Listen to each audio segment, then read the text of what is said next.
alaga kong labuyo. Inawakan ko na. Ayan o, alagang labuyo guys.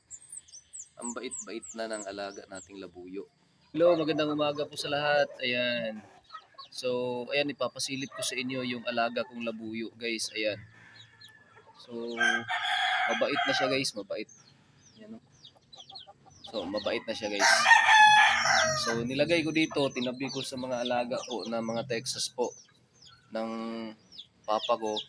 Ayan, tinabi ko siya dito guys. Ay, napansin ko na medyo matapang na siya guys. Medyo matagal-tagal na rin to sa akin. Binili ko kasi to dun sa isang nakahuli na ito. Dahil sabi niya kakatayin daw niya. Eh, naawa ko sa manok na labuyo na to. Kasi sabi niya masarap daw yung sabaw na ito.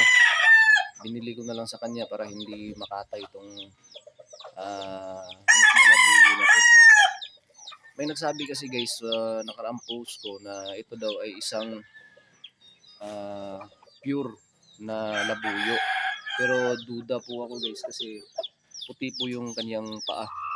Hindi naman talaga ako parang expert talaga sa pagkilatis po ng mga ganito. Kasi ngayon lang po ako nakamanok ng labuyo. Ayan. So ayan guys, oh. 'Di ba? Ano na siya? Maamo. Hindi na mailap. So nilagay ko siya dito. Tinabi ko sa mga alagang Texas po ng papa ko. Ayan yung mga alagang Texas. Napansin ko matapang na siya guys. Naglalaban siya. Ayan oh. Ayan. So pakikilatis na lang sa inyo dyan guys sa mga expert dyan sa mga labuyo. Pakikilatis po kung pure ba talaga to o mistiso. Kasi yung paa niya guys, puti. Ayan o, puti yung paa niya. Ayan yung mga alagang Texas ng papa ko guys. So tinabi ko na lang siya dito para naman hindi siya parang hindi siya talaga maging mailap. Kasi palagi sa kulungan, ayan. Palagi sa kulungan to. Ayan, gusto ko lang pasilip sa inyo guys, ayan. So, nung nakita ko kasi to, ang cute-cute niya tingnan, nakukyutan ako. Naawa ako dito kasi kakatayin daw nung nakahuli. Kaya binili ko na lang sa halaga pong 300 pesos. Lipad. Pinagbili naman niya, kaya ayan. So ayan guys, di ba? Ayan, ang cute na tingnan. Ang cute tingnan guys, manok labuyo. Ayan, binili ko na lang siya kasi naawa ko baka kakatayin kasi daw nila. Kasi masarap daw yung sabaw na ito. Ayan. Kasi maliit pa to nung nabili ko. Yung tahid niya, ganyan pa kahaba yung tahid niya guys. So ayan na siya ngayon. Mahaba na yung kanyang tahid. Ayan guys, hindi na siya mailap guys. Nung nakaraan kasi, kapag inahawakan ko to, lumilipad siya, lumilipad. Ayan, nagwawala. Ayan ngayon, ayan na siya. So ito yung alaga ko na labuyo dito. Sabi ng papa ko guys, maganda daw to i-breed sa mga alaga niyang Texas. Kaya plano niya i-breed daw to sa alaga niyang Texas. Ayan. So ayan guys, mapapansin mo talaga na naglalaban siya kasi hindi siya parang tingnan, kulela tingnan. Kasi nung nakaraan guys, parang takot siya. Tumitindig yung balahibo niya dyan sa noo. Dyan sa noo na balahibo niya tumitindig kapag nilagay ko dito. Kaya medyo matagal to sa kulungan. So ngayon, andyan na siya guys. Ayan o. Ang ganda niya tingnan guys o. Masiglang masigla. So ayan guys lang muna ha. Pinasilip ko lang sa inyo yung alaga kong labuyo dito sa bahay ko ng parents ko.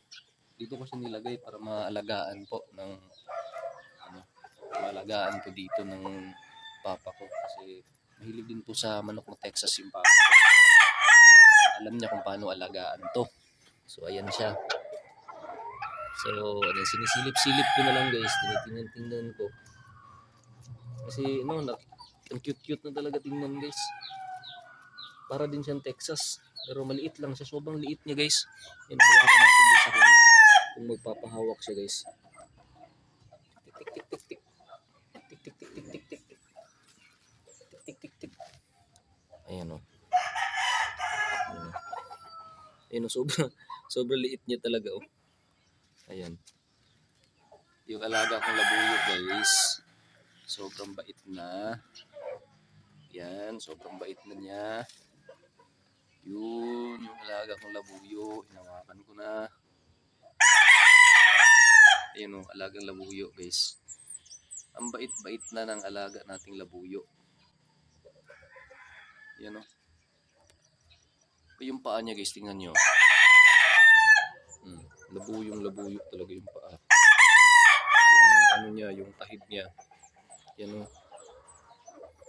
Pero white legs. White legs. So, ayan.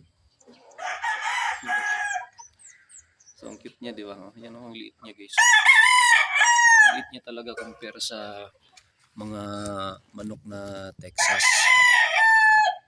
So, ayan, napapasilip ko. Yan o. Di ba? Sobrang liit. Maliit talaga siya oh. Ayan yung alaga nating labuyo. Mabait na siya. Maamo. Dandan. Yun. Ayan siya. Ayan yung mukha niya guys. Ayan, gusto ko pasilip sa inyo kung talagang labuyo ba talaga na ano to. Diba? Maamo siya guys. Oh, yan oh. Oh, diba? Maamo na yung labuyo ko. Yan. So guys, maraming salamat guys kung nagustuhan niyo yung video natin ito. Huwag niyo kalimutan guys na mag-subscribe kung gusto niyo updated kayo kasi balak ko ng papa ko i-breed daw niya to sa mga alaga niyang Texas. Yung labuyo na to. So, kung gusto niyo updated kayo guys, huwag niyo kalimutan na mag-subscribe dyan sa channel ko na ito para updated kayo. Click ang notification bell para naman ma-notify kayo if ever na meron tayong bagong i-upload po dito about po dito sa labuyo po natin na to. So guys, maraming salamat po and God bless all. Thank you.